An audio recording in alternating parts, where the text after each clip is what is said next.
क्या क्या होगा जी। तो फर्स्ट जनरल ब्रीफिंग, उसके बाद स्पेसिफिक क्वेश्चंस होंगे आपके, तो उसको मैं बता दूंगा। तो गरियाबंद जिले के मैनपुर थाना अंतर्गत कुल्हाड़ी घाट जो जनरल एरिया है, भालू डिग्गी पहाड़ी के मध्य में परसों रात से 19 तारीख की रात से इनकाउंटर चल रहा है। E30 जो गरियाबंद की फोर्स है, CRPF, कोबरा, उड़ीसा पुलिस की SOG और STF की टीमें वहां पे सूचना पे भेजी गई थी। परसों रात से फायरिंग अभी भी जारी है। अभी तक जो सर्चिंग हो पाई कल और आज मिलाकर कुल 14 शव बरामद हुए हैं, कुल 15 हथियार बरामद हुए हैं। हथियारों में आप देख सकते हैं इंसास, SLR, 303, रिवॉल्वर जो कि पुलिस स्टॉक्स होते हैं उस तरह के वेपन हैं, और कुछ कंट्री मेड वेपन हैं। भारी मात्रा में कारतूस, BGL लॉन्चर जो होता है और उसके भी राउंड्स, काफी सारे लिटरेचर और दैनिक उपयोग की जो सामग्री होती है वो बरामद हुई है, जो डिस्प्ले पे आपके राइट में रखा हुआ है। ये बहुत ही सक्सेसफुल ऑपरेशन था, पिन पॉइंटेड इंटेलिजेंस था अपने पास। फोर्सेस ने काफी बहादुरी के साथ काम किया। टेरेन की चुनौतियां थी, काफी घना वेजिटेशन है वहां पे, साथ ही साथ 2 दिनों तक नक्सलों को घेरे में बनाए रखना अपने आप में एक चुनौती थी, जिसको हमारे बहादुर जवानों ने गंभीरता और बाखूबी से अंजाम दिया है। सर्चिंग अभी भी जारी है, आज रात में भी फोर्सेस वहां तैनात हैं और विशेष जो अपडेट होगा उसको कल दिया जाएगा। बड़ा नक्सली जो 1 करोड़ का इनामी नक्सली है वो भी मारा गया है। जो इनपुट्स प्राप्त हो रहे हैं, जो सूचनाएं प्राप्त हो रही हैं, कोई बड़ा कार्डर मारा गया है।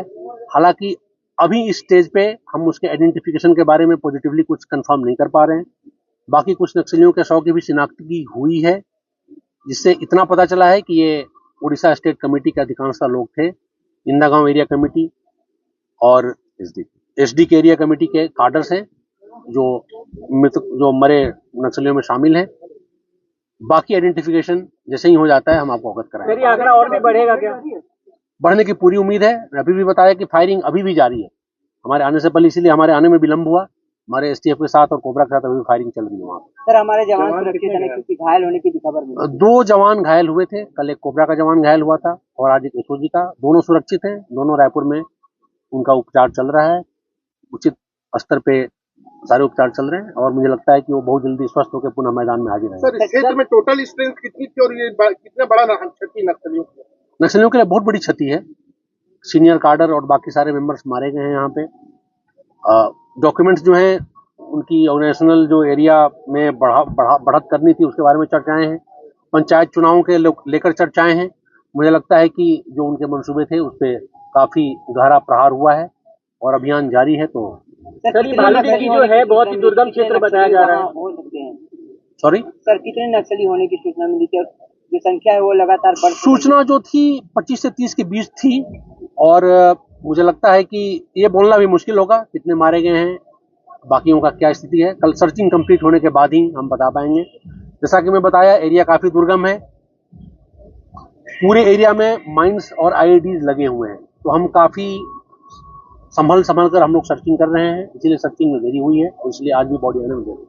क्या चुनौती माने सर? इलाका जो है भालू डिग्गी वो काफी पहाड़ है, जाने का रास्ता नहीं है। हमारे जवानों को किस तरह चुनौतियों को पार करना पड़ा वहाँ पर? नहीं, चुनौतियां काफी हैं। मैं आपको बताना चाहूंगा कि हम छत्तीसगढ़ के टोपोग्राफी को देखें तो ये जो एरिया है इसका हिल काफी डिफिकल्ट माना जाता है। काफी घना जंगल है आसपास, मतलब ऐसा है कि हम पूरी प्रयास करके भी विजिबिलिटी हमारी दिन में भी काफी कम है। तो चुनौतियां थी, लेकिन सबसे बड़ी चुनौती थी परसों से अभी तक घेरे को इतना मजबूत बनाए रखना कि नक्सली उससे बाहर नहीं निकल पाए। मैं गर्व के साथ ये बताना चाहूंगा कि हमारे जवानों ने बखूबी इसको अंजाम दिया है। कुछ इनाम वगैरह सर जवानों को इनाम, जाहिर सी बात है काफी ज्यादा इनाम मिलेगा।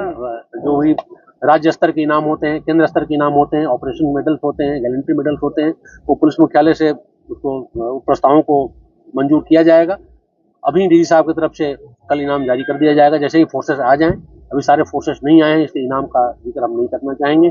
जहां तक कार्डर्स के ऊपर इनाम है वो भी कल तक पता लग जाएगा हमें कि इसके ऊपर कितना इनाम। सर, बस्तर के बाद ये सबसे बड़ा और सफल ऑपरेशन माना जा रहा है। कुछ कोई और संकेत मिल रहा है सर कि कुछ नाम, कुछ तो आइडेंटिटी मिल रही है कि इसके अलावा और भी कोई नक्सली होने के बड़े आइडेंटिटी कंफर्म नहीं हुआ है, तो एज रिस्पॉन्सिबल गवर्नमेंट ऑफिशियल मैं उस पर भी कमेंट नहीं करना चाहूंगा। जैसे ही हमारी प्रोसेस पूरी हो जाती है वेरिफिकेशन की, हम लोग कल बताएंगे। सर, ये बस्तर के बाद सबसे बड़ा और सफल ऑपरेशन माना जा रहा है।